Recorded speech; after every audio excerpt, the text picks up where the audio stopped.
오늘은 요한복음 16장 13절 그리고 요한복음 14장 16절에서 17절의 말씀을 가지고 성령과 동행하는 삶, 이와 같은 주제로 은혜를 나누기를 원합니다.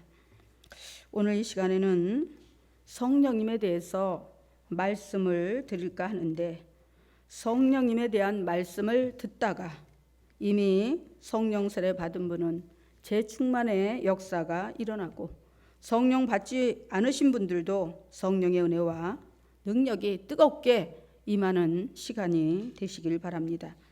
그래서 여러분의 영안이 열리고 듣는 귀가 열리고 영육간의 깊은 해안이 밝아져서 여러분의 삶의 자리에서 언제나 성령님과 동행하는 복된 삶을 살게 되시기를 주님의 이름으로 축원합니다. 우리가 예수 그리스도를 구주로 영접하고 교회에 나와 신앙생활을 하게 되면 가장 많이 목사님들이 하시는 말씀, 또 우리가 듣게 되는 말씀이 성령 충만 받아야 한다는 것입니다. 성경에서도 사도행전 19장 2절에서 그렇게 말씀합니다. 너희가 믿을 때에 성령을 받았느냐? 너희가 믿을 때에 성령을 받았느냐? 그렇다면 과연 그 성령 충만은 누가 주는 것이며 어떻게 받을 수 있는가 하는 것입니다. 성령 충만 받으려면 무엇보다도 먼저 삼위일체 되신 하나님에 대해서 알아야 합니다. 우리가 믿는 하나님은 삼위일체이신데 바로 성부, 성자, 성령이시고, 성부이신 하나님은 창조주이시고, 성자이신 예수님은 구원자이시고, 그리고 성령님은 우리를 도우시는 보혜사 하나님이십니다. 다시 말씀드려서 한 분이신데 위격이 다르신 것입니다. 이 예를 돕기 위해서 예를 들자면, 제가 신흥교회에서는 담임 목사이지만 가정에서는 아내이고 엄마일 수 있는 것처럼 분명 한 사람이지만 바로 세 격으로 나눠지듯이 하나님은 한 분이시지만 창조주 하나님, 구원자 예수님, 보혜사 성령님이신 것입니다. 하나님께서 온 천지 만물을 그야말로 가장 아름답고 온전하게 창조해 놓으셨습니다. 그런데 창조물 중에 하나인 인간이 하나님의 창조 사역을 망쳐버렸습니다. 그래서 그 죄로 하나님께 대역 죄인이 되어 하나님으로부터 버림받고 쫓겨났습니다. 그러나 하나님께서는 당신의 손으로 친히 창조하신, 그것도 당신의 형상을 담게 하시고 생기까지 불어 넣으셔서 영원히 살 수 있는 존재로 만들어 놓으셨는데, 인간이 그 죄로 인해 정말 영원히 죄 가운데서 죽을 수밖에 없는 그것을 하나님은 차마 두고 볼 수가 없으셨습니다. 그 인연을 결코 끊을 수 없으셔서, 끝까지 외면할 수 없으셔서 친히 인간의 죄를 담당하시고 저와 여러분을 다시 살리기 위해 십자가에서 죽으셨습니다. 그리고 사흘 만에 부활하시고 40일 동안 이 땅에 계시다가 하나님 보좌 우편으로 승천을 하십니다. 그런데 승천하신 지 열흘 만에 다시 완전한 영으로 오셨는데, 바로 거룩한 진리 영으로, 보혜사, 다시 말해서 도와주시고 살리는 영으로다가 우리 가운데 오셔서 우리의 삶의 자리에 모든 것을 담당하시고 고치시고 회복시켜 나아가시는 것입니다. 이것이 바로 삼위일체이신 바로 세 위격에 대한 사역이라고 한다면 여러분 이해가 가시는지요? 이제 하나님께 지음받고 예수님께 구원받은 우리는 인생의 남은 때를 온전히 승리하며 믿음으로 살기 위해서는 과연 어떻게 해야 할까요? 반드시 보혜사이신 성령님을 의지하고 날마다 도움을 구해야 하는 것입니다. 할렐루야. 언제 어디서나 성령님을 초대하고 인정하고 모셔드리고, 그리고 그분의 말씀에, 그분의 인도함에 온전히 귀 기울이고 순종해야 하는 것입니다. 이것이 바로 성령님과 동행하는 삶입니다. 이렇게 이론적으로 설명한다면 여러분들이 성령님과 동행하는 삶은 참 쉽구나, 그렇게 생각할 수 있습니다. 그렇게 쉬운데 왜 성령님과 동행하지 못할까요? 왜 성령님께서 우리와 함께 하시지 않으실까요? 우리가 너무나 성령님에 대해 무지해서 성령님을 홀대하기 때문입니다. 성령께서 우리를 도와주셔 오신 보혜사이신 것은 분명하지만 그보다 가장 먼저 성령님에 대해서 알아야 하는 것은 성령님은 진리의 영이라는 사실입니다. 진리를 증거하고 사수하기 위해서는 그 무엇과도 타협하지 않으시고 거룩하신 하나님이라는 사실입니다.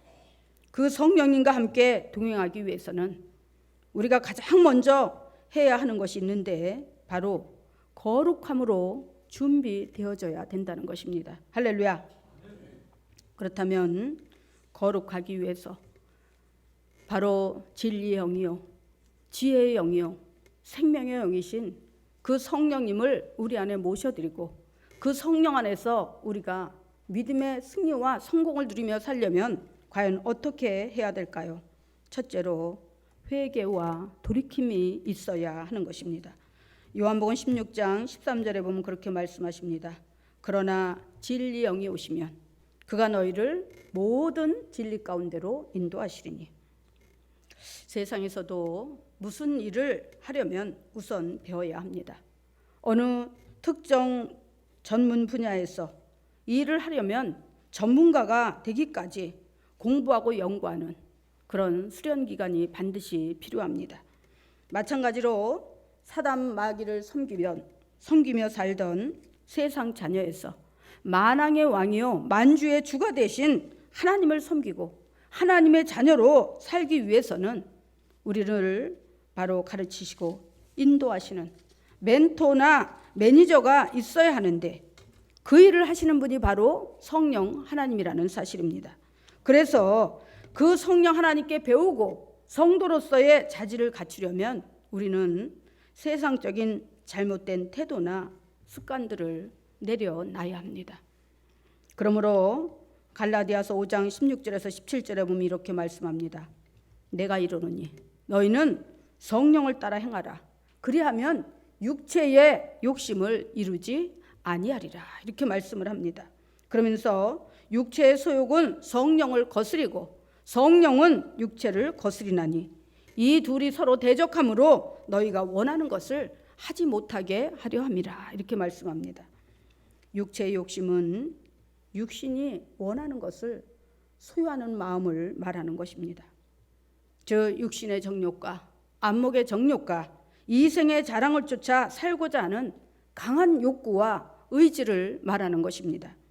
결국 이러한 욕구와 의지는 육체의 일을 도모하게 만드는데 곧 음행과 더러운 것과 호색과 우상숭배와 주술과 원수 맺는 것과 분쟁과 시기와 분냉과 당짓는 것과 분열함과 이단과 투기와 술 취함과 방탕함인데 이런 일을 하는 자들은 하나님의 나라를 유업으로 받지 못한다고 갈라디아서 5장 19절에서 21절에서는 분명히 말씀하고 있습니다. 옛말에 유유상종이란 말이 있습니다. 다시 말해서 같은 부류끼리 어울린다는 것입니다. 그렇다면 거룩하시고 의로우신 바로 지성과 감성과 공의를 갖추신 진리의 성령님께서 이와 같은 자들과 교제하시겠습니까? 그 삶의 자리에 함께 하시겠습니까? 세상 것을 내려놓지 아니하고는 세상의 잘못된 구습과 그 잘못된 행실들 그 모든 것들을 깨끗이 내려놓지 못하고는 거룩하시고 의로우시고 진리의 영이신 그 성령님과 함께 할 수 없다는 것입니다. 할렐루야. 바로 그 잘못된 행실과 악한 마음에서 돌이켜야 하는 것입니다. 그런데 하나님을 믿는 성도들이 주일에 교회에 나와서 하나님을 찬양하고 예배하고 기도하고 그랬던 자들이 세상에 가서는 전혀 다른 모습으로 살아가고 있다는 것입니다. 이런 사람들은 10년이 가도 20년을 다녀도 결코 성령 하나님을 만날 수 없습니다. 믿는다는 것은 하나님의 말씀을 진리로 받아들이고 그 말씀대로 실천하며 사는 것입니다. 그것이 믿음입니다. 요즘 바로 인터넷 뉴스에 정말 떠들썩하게 많은 그런 이야기가 나오고 있습니다. 그게 무슨 얘기냐면 제가 그들의 실체는 실명을 거론하지는 않겠습니다. 그런데 저는 그것을 보고 들으면서 마지막 때는 정말 마지막 때구나. 우리가 정말 정신을 차리지 않으면 도저히 우리의 믿음을 지켜낼 수 없겠구나. 정모 씨라고 여러분들도 알 것입니다. 몇십 년 전부터 이단의 개수로 떠오르는 자인데 그런 자의 그 조직에 속한 자들이 어마어마하다는 거예요. 변호사도 있고 검사도 있고 대학 교수도 있고 심지어 저 분당에 있는 모 대학병원의 성형외과 의사가 그 조직의 신도라는 것입니다. 어떤 교수 아버지가 그들에게 그 신도로 있었는지 모르겠지만 보복을 당해서 얼굴이 만신창이가 됐어요. 그 교수가 와서 자기 아버지를 그래서 서울 무슨 대학병원에 입원을 시켰는데 분당에 입원했는데 보니까 얼굴이 물컹물컹하더라는 거예요. 왜 그럴까요? 뼈가 다 부서진 거예요. 이 뼈가 다 부서져서 그냥 물렁물렁한 거예요. 그랬는데 그 대학병원 뭐 성형외과 의사가 4주 진단을 내렸대요. 이게 말이 됩니까? 그래서 이제 그 뒤를 알아봤더니 이게 정상적인 의사인가? 얼굴이 다 부서져서 물컹물컹해졌는데 4주라니. 뒤를 조사해 보니까 그 집단의 신도였다는 거예요. 너무나 끔찍하고 충격을 받아서 그 대학 교수가 그 사실을 다 알렸더라고요. 그랬는데 그 아버지가 하시는 말씀이 그러더래요. 그래도 내가 당한 게 더 낫다. 네가 당했으면 어쩔 뻔했느냐. 여러분, 우리가 손 놓고 정말 안일하게 내 믿음이나 나 지키면 되지 지금 이럴 때일까요? 이럴 때 아니에요. 사단 마귀는 이 마지막 때 바로 어떤 사람이든 공격 대상이 되면 그것을 갖다가 정말 간첩 포섭하듯이 포섭을 해서 그래서 그 영을 완전히 악한 영으로다가 어떻게 해요? 변화시켜버리는 거예요. 자기들이 어느 때든지 마음대로 사용할 수 있는 악의 도구로다가 만들어버리는 것입니다. 우리도 마찬가지예요. 정신줄을 놓고 말씀과 기도와 성령으로 무장하지 않으면 그런 어둠의 권세에게 당하는 건 일도 아닙니다. 검사라는 자들이 대학 교수고 그런 사람들이 상식이 없겠습니까? 지식이 없겠습니까? 이성이 없겠습니까? 그런데 사단 마귀에게 넘어가면 이성도 세상적인 지식도 상식도 다 필요 없어요. 그런 악한 자들이 우리 주위에 우리를 공격하려 바로 조여오고 있습니다. 여러분 정신 차리세요. 주일날 교회 안 오고 뭐 하세요? 여러분들 시간 나면 뭐 하세요? 전도해야 됩니다. 전도해야 돼요. 우리는 우리 길을 가야 돼요. 그들이 아무리 에워싸고 공격을 하고 별의별 수단과 방법으로 우리를 공격하고 핍박하고 우리를 갖다가 정말 죽이려고 달려든다 해도 우리는 십자가의 돌을 내려놓지 않고 우리는 꿋꿋하게 십자가의 길, 복음의 길, 구원의 길, 생명의 길, 진리의 길을 가야 하는 것입니다. 우리와 늘 성령님이 함께 하십니다. 나의 연약한 의지를 내려놓고 나의 의지를 이기고 세상을 이기고자 우리가 최선을 다해서 그렇게 몸과 마음을 무장하면 성령께서 성령의 도구요 통로로 사용하시는 것입니다. 저는 어젯밤 그 기사를 읽고 잠을 못 잤습니다. 어떻게 해야 되나? 정말로 영적인 고민이 심각하게 들었습니다. 그런데 우리 힘으로는 눈에 보이지 않는 영의 세력을 대적해서 이길 수 없어요. 그런데 성령이 함께 하시면 이길 수 있다는 것입니다. 왜? 그 거룩하신 하나님, 그 위대하고 전능하신 그 하나님이 내 안에 들어오셔서 나를 도구여 통로 삼을 때 그 강력한 멘토요 매니저의 지지를 받아서 우리는 세상을 이기고 악의 세력과 싸워서 얼마든지 이길 수 있다는 것입니다. 문제는 성령님을 의지하지 않는 데 있다는 것입니다. 세상 권세를 잡고 우리를 미혹하는 그 세상에 우리가 적당히 타협하며 합류하며 살아가고 있다는 것입니다. 그것이 문제입니다. 오늘 여러분 성령님을 만나시기 바랍니다. 그분은 우리를 마지막 날까지 지켜주실 멘토요 매니저이십니다. 그분은 진리의 영이십니다.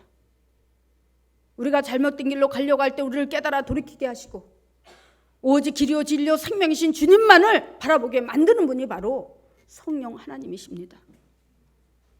오늘 이 시간에 여러분이 성령님을 뜨겁게 만나려면 지금까지 여러분이 잘못 살아온 그런 나쁜 행실들, 세상적인 습관들 이거 다 내려놓고 회개해야 됩니다. 정말로 세상은 무서운 세상이 되어가고 있습니다. 우리가 더 이상 먹을 것 때문에 입을 것 때문에 잠자는 것 때문에 고민할 때가 아니고 정말 내가 영적으로 깨어 있어서 내가 끝까지 믿음을 사수하고 주님 앞에 설 수 있는가? 그리고 하나님이 천하보다 귀하게 여긴 그 영혼을 내가 단 한 명이라도 전도하고 돌이키게 해서 하나님 앞에 세울 수 있는가? 이것을 심각하게 고민해야 될 때라고 생각합니다. 어떤 집사님의 간증입니다. 제 나이 30살 무렵 회사 일로 중국에 출장 가서 한인교회에 처음 출석하게 되었습니다. 직장 상사의 권유로 처음 그 교회에 출석하게 되었고 당시 직장 상사님은 그 교회 집사였고 그의 부인은 권사님이셨습니다. 저는 그 교회에 나가면서도 교회에 대한 심한 편견을 가지고 있었습니다. 11조는 왜 해나? 관유의신이 존재하는가? 성경의 허구성은 없는가? 크리스찬의 이중성 등등 많은 편견을 가지고 있었습니다. 그런데 당시 담임하시던 목사님이 하나님의 말씀을 들을 때 의심하지 말고 참되게 순종하는 것이 올바른 성도의 신앙의 모습이라는 말을 듣고 내 자신을 낮추고 겸손한 모습으로 신앙생활하기로 결단했습니다. 그러던 어느 날 문득 두 가지 의문이 들었는데 하나는 정말 예수님이 실존했는가라는 것이고 예수는 진정 하나님의 아들이었는가 하는 것이었습니다. 그런데 요한복음 20장 29절 말씀에 너는 나를 본고로 믿느냐? 보지 못하고 믿는 자들은 복되도다 하시는 말씀을 읽고 나서 의심을 접고 예수님은 하나님의 아들이며 우리의 죄를 대신하여 십자가를 지었다는 진실을 받아들이니까 제가 그동안 알던 잘못된 지식들과 믿음으로 살지 않았던 잘못된 행실들을 다 뒤집어야 했습니다. 그래서 저는 제 모든 죄를 회개할 수밖에 없었고 죄 사하신 것과 새 생명 주신 것을 인하여 감사하며 하나님 앞에 간절히 기도했습니다. 그러던 어느 날 야간 작업 시간에 공장 안 현장에서 열심히 일하던 중국 노동자들이 있었고 저는 새벽 남짓한 탈의실에서 밤 12시쯤 야식을 먹고 잠시 눈을 붙이기 위해 의자를 서너 개 붙여놓고 누웠는데 누군가 제 이름을 불렀습니다. 장엄하면서도 웅장한 그 음성이 또다시 제 이름을 불렀을 때 저는 감고 있던 눈을 확 떴다고 생각했는데 온통 검은 세상이었습니다.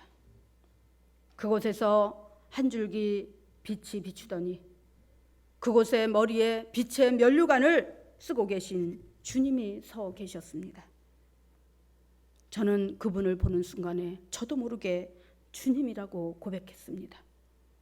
그분은 저를 향해 쓰임이 있노라 단 한마디 말을 남기고 사라지셨는데 저는 당시 주님께 그렇게 기도했습니다. 저란 놈이 쓸모없지만 그래도 쓰실 곳이 있다면 써주십시오 라고 기도드렸더니 제 기도에 대한 응답이 있었습니다. 그분의 빛이 사라지자 갑자기 온통 검은 세상 안에서 귓가에 세찬 바람이 씩씩하고 지나가더니 어디선가 파란 불덩이 같은 것이 제 온몸을 감싸는데 전혀 뜨겁지도 않고 온몸이 전기에 감전된 듯 꼼짝 못하고 누워있는데 제 입에서는 저도 모르게 무슨 뜻인지 알 수 없는 수많은 많은 말을 쏟아내고 있었습니다. 나중에 담임 목사님을 만나 상담을 했더니 성령 체험이라고 하시길래 그때야 알았습니다. 성령 체험과 동시에 방언의 은사도 받았다는 것을. 그 뒤 저는 열심히 신앙생활에서 하나님께 많은 은혜와 축복을 받았고 지금은 교회학교 고등부 부장집사로 열심히 하나님과 교회를 섬기고 있습니다.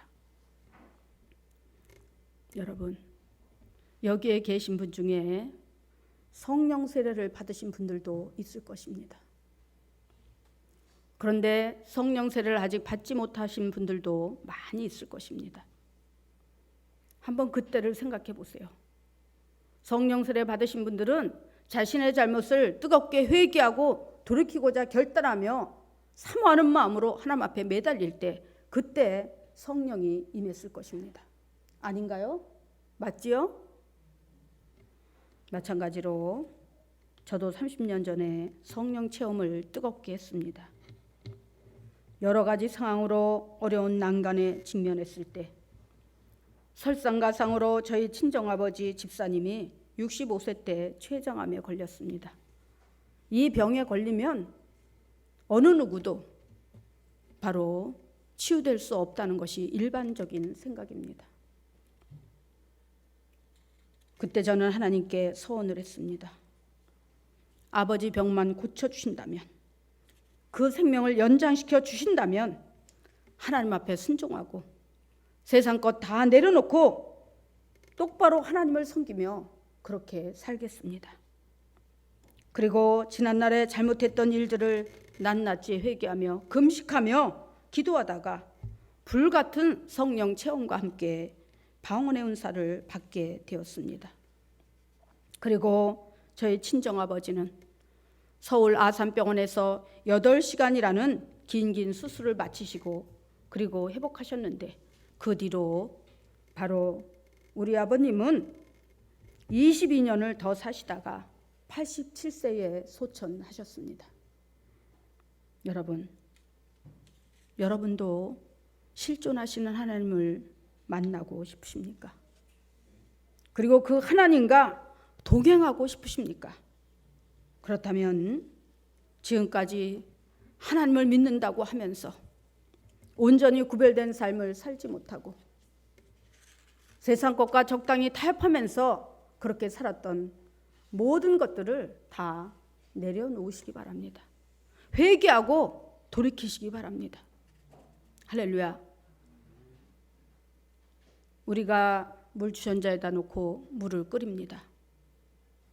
그런데 이게 주전자라면 이 물의 온도가 정확하게 섭씨 100도가 되기 전에는 절대 끓지 않습니다.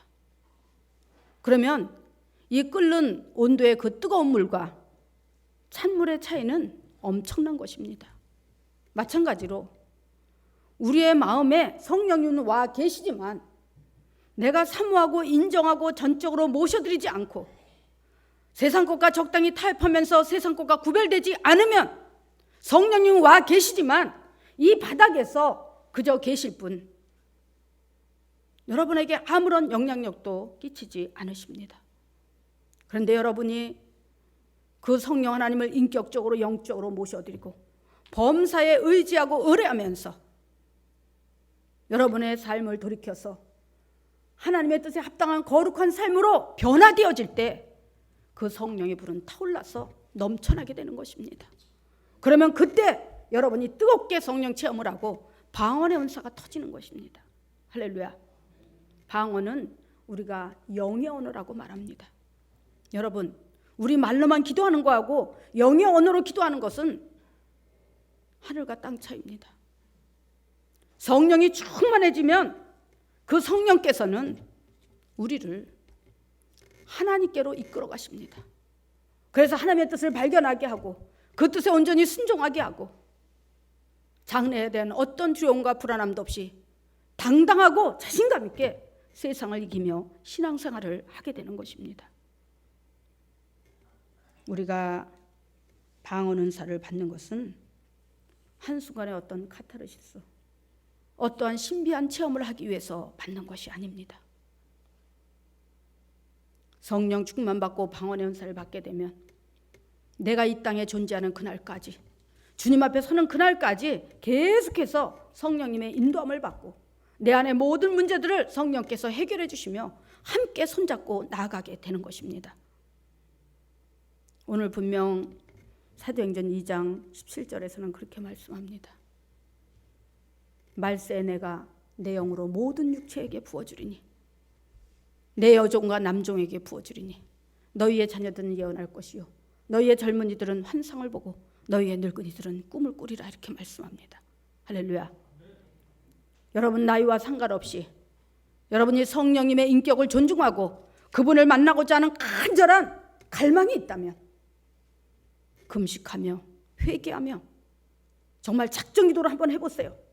3일도 좋고 일주일도 좋습니다. 여러분이 할 수 있는 만큼 최선을 다해서 금식하고 작정하며 이렇게 사도행전 2장 17절에서 21절 말씀까지 이 말씀 붙들고 간절히 한번 기도해 보세요. 그러면요 반드시 성령을 받게 됩니다. 할렐루야. 그러면 여러분의 보는 시야가 달라져요. 세상이 두렵지 않습니다. 여러분의 미래가 두렵지 않습니다. 아, 나는 할 수 있어. 이런 자신감이 넘칩니다. 할렐루야. 제가 38에 신학을 갔는데 가보니까 정말 젊은 사람들이 태반이에요. 그리고 가기 전에도 제가 아이들을 4명을 키우고 있었기 때문에 정말 자신감이 없었어요. 그것도 더군다나 6살, 7살 막 이런 아이들인데 그런 아이들을 놓고 제가 어떻게 신학을 가겠습니까? 그런데 성령 세례 받고 나니까 마음이 달라지는 거예요. 할 수 있다. 난 할 수 있어. 하나님이 함께 하시니까 난 할 수 있어. 이런 자신감이 생기는 거예요. 그래서 제가 정말 두려워하면서 10년이라는 세월을 불순종하고 고집을 부리다가 결국은 결단을 내리게 되었습니다. 할렐루야. 여러분들도 마찬가지입니다. 여러분들이 성령을 만나기 위해서 애쓰고 힘써야 됩니다. 그 길만이 여러분의 영이 사는 길입니다. 두 번째로 성령님을 만나면 삶이 변화됩니다. 요한복음 14장 6절에 보면 그렇게 말씀합니다. 내가 아버지께 구하겠으니 그가 또 다른 보혜사를 너희에게 주사 영원토록 너희와 함께 있게 하리니. 진리의 주님이 말씀하시기를 성령은 진리의 영인데 세상은 능히 그를 받지 못하나니 이는 그를 보지도 못하고 알지도 못함이라. 그러나 너희는 그를 아나니 그는 너희와 함께 거하시며 또 너희 속에 계시겠음이라 이렇게 말씀합니다. 이 말씀은 주님께서 제자들에게 하신 말씀입니다. 3년 반 동안이나 죽어라고 예수님을 따라다녔지만 사역의 현장에서 3년 반 동안이나 목회 실습을 배우고 목도했지만 도무지 그들이 변화될 기미가 보이지 않았습니다. 이제 예수님은 십자가에 달리사 온 인류의 구속사역을 이룰 죽음의 시간, 운명의 시간은 하루하루 다가오는데 제자들은 아직도 부족한 것이 너무나 많고 믿는 자로서의 신실함도 능력도 보이지 않았습니다. 그런 제자들을 향해 주님이 말씀하십니다. 내 대신 너희 곁에서 늘 함께 하시며 너희를 도우실 보혜사 성령을 너희에게 보낼 텐데 그는 진리의 영이라. 그렇지만 세상은 그를 능히 받지 못할 것이다. 왜냐하면 그들은 믿음이 없으므로 그를 알지도 못하기 때문에. 그러나 너희는 보혜사 성령님이 누구인지 아니까 바로 믿음의 사람들에게 그 성령님이 오셔서 너희와 함께 하실 뿐 아니라 늘 너희 속에 계실 것이다. 이렇게 말씀을 하십니다. 이 말씀을 듣고 나서 예수님은 십자가에 돌아가신 지 사흘 만에 부활하셔서 다시 제자들을 찾아오셨습니다. 그리고 이렇게 말씀하셨습니다. 사도행전 1장 4절에서 5절에 보면 예루살렘을 떠나지 말고 내게 들은 바 아버지의 약속하신 것을 기다려라. 요한은 물로 세례를 베풀었으나 너희는 몇 날이 못되어 성령으로 세례를 받으리니. 그러면서 하시는 말씀이 사도행전 1장 8절에서 오직 너희에게 성령이 임하시면 너희가 권능을 받고 예루살렘과 온 유대와 사마리아와 땅끝까지 이르러 내 증인이 되리라고 이렇게 말씀을 하셨습니다. 제자들은 주님의 말씀을 믿고 오순절, 즉 예수님이 승천하시고 나서 열흘째 되는 오순절날, 다시 말해서 예수님이 십자가에서 죽으시고 부활하신 지 50일째 되는 날, 바로 그날에 그 마가의 다락방에 모여서 그들은 열흘 동안 금식하면서 온전히 주님의 말씀을 믿고 순종하며 기도했습니다. 그때 거기에는 예수님의 12제자와 더불어서 120명의 성도들이 함께 있었습니다. 그들은 일심으로 기도하기 시작했습니다. 예수님이 약속하신 그 성령을 받기 위해서, 그 성령 세례를 받기 위해서 그들은 금식하며 기도할 때 바로 오순절날 아침에 그들에게 불같이 바로 성령의 임재가 임했습니다. 할렐루야. 우리가 한번 찾아볼까요? 사도행전 2장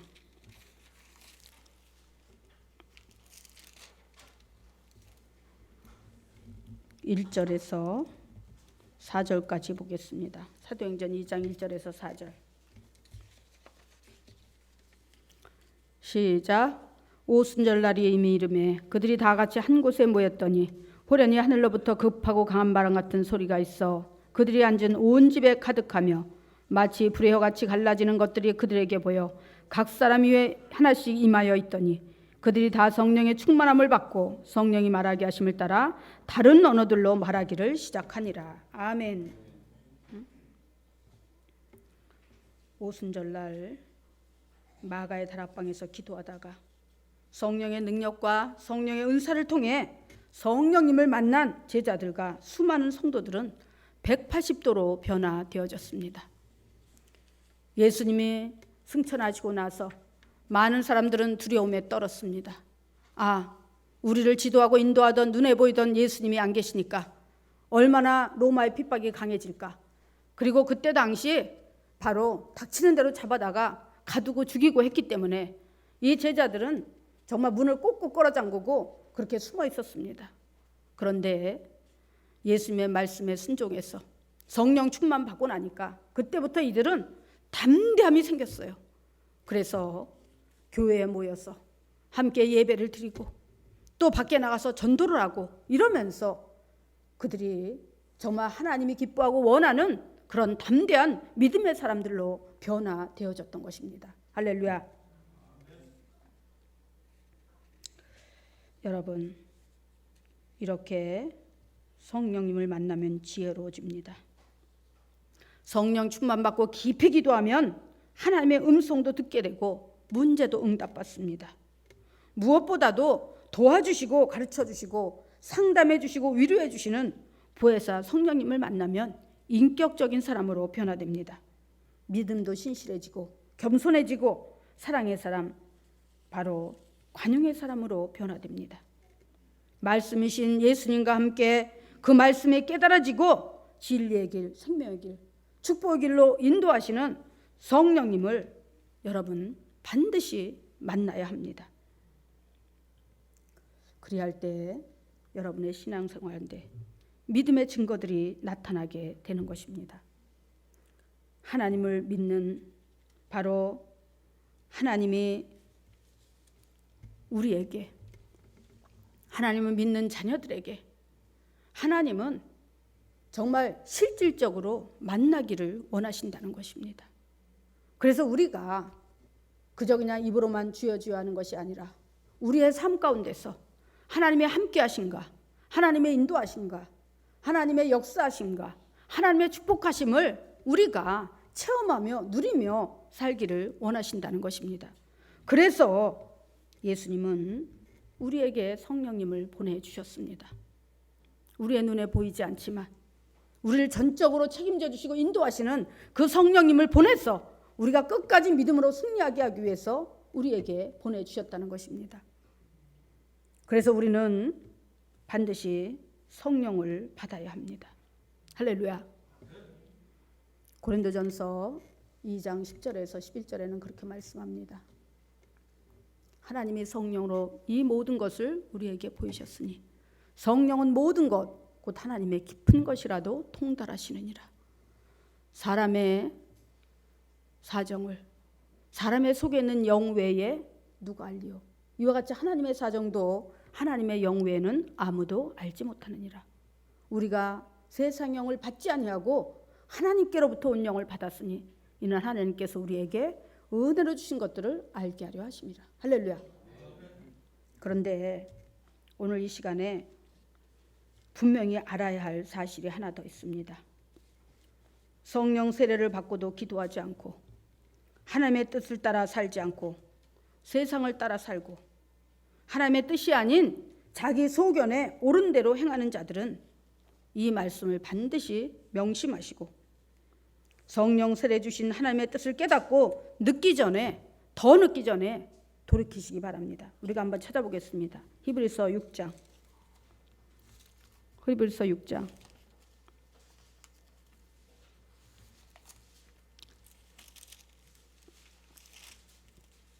맨 뒤쪽으로 히브리서에서는 색인의 희라고 나와 있습니다. 히브리서 6장 2절에서 8절까지 한번 보겠습니다.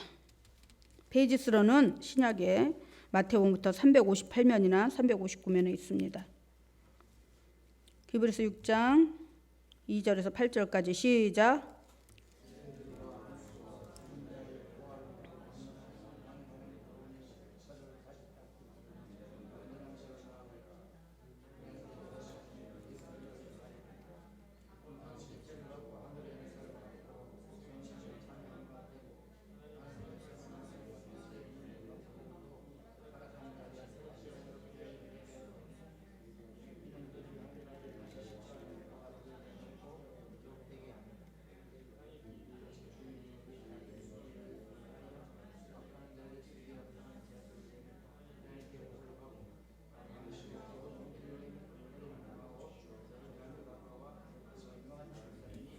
아멘. 성령은 그저 액세서리처럼 걸치고 다니라고 주시는 것이 아닙니다. 성령님은 거룩한 영이요 의의 영이요 진리의 영입니다. 긍휼과 자비의 영인 반면에 심판하시는 무서운 영입니다. 그분에게 성령 충만 받고 성령 세례를 받고 기도하지 않고 세상 쫓아 사는 자들은 이 말씀을 명심하시기 바랍니다. 우리 모두 어찌하든지 간에 믿음으로 살지 않는 잘못된 모든 행실을 회개하고 돌이켜서 십자가의 보혈과 성령으로 씻음받고 믿음의 온전히 세워지며 바로 성령 세례 받은 사람들은 그 귀한 은사를 빼앗기지 않도록 두렵고 떨림으로 성령의 은사 받은 자답게 그렇게 구별된 삶을 사시기 바랍니다. 그래서 우리 교회는 가라지 하나도 없고 모두가 다 알곡되어서 주님의 재림의 첫 경을 예배하는 자들이 되시기를 주님의 이름으로 축원합니다. 기도하겠습니다.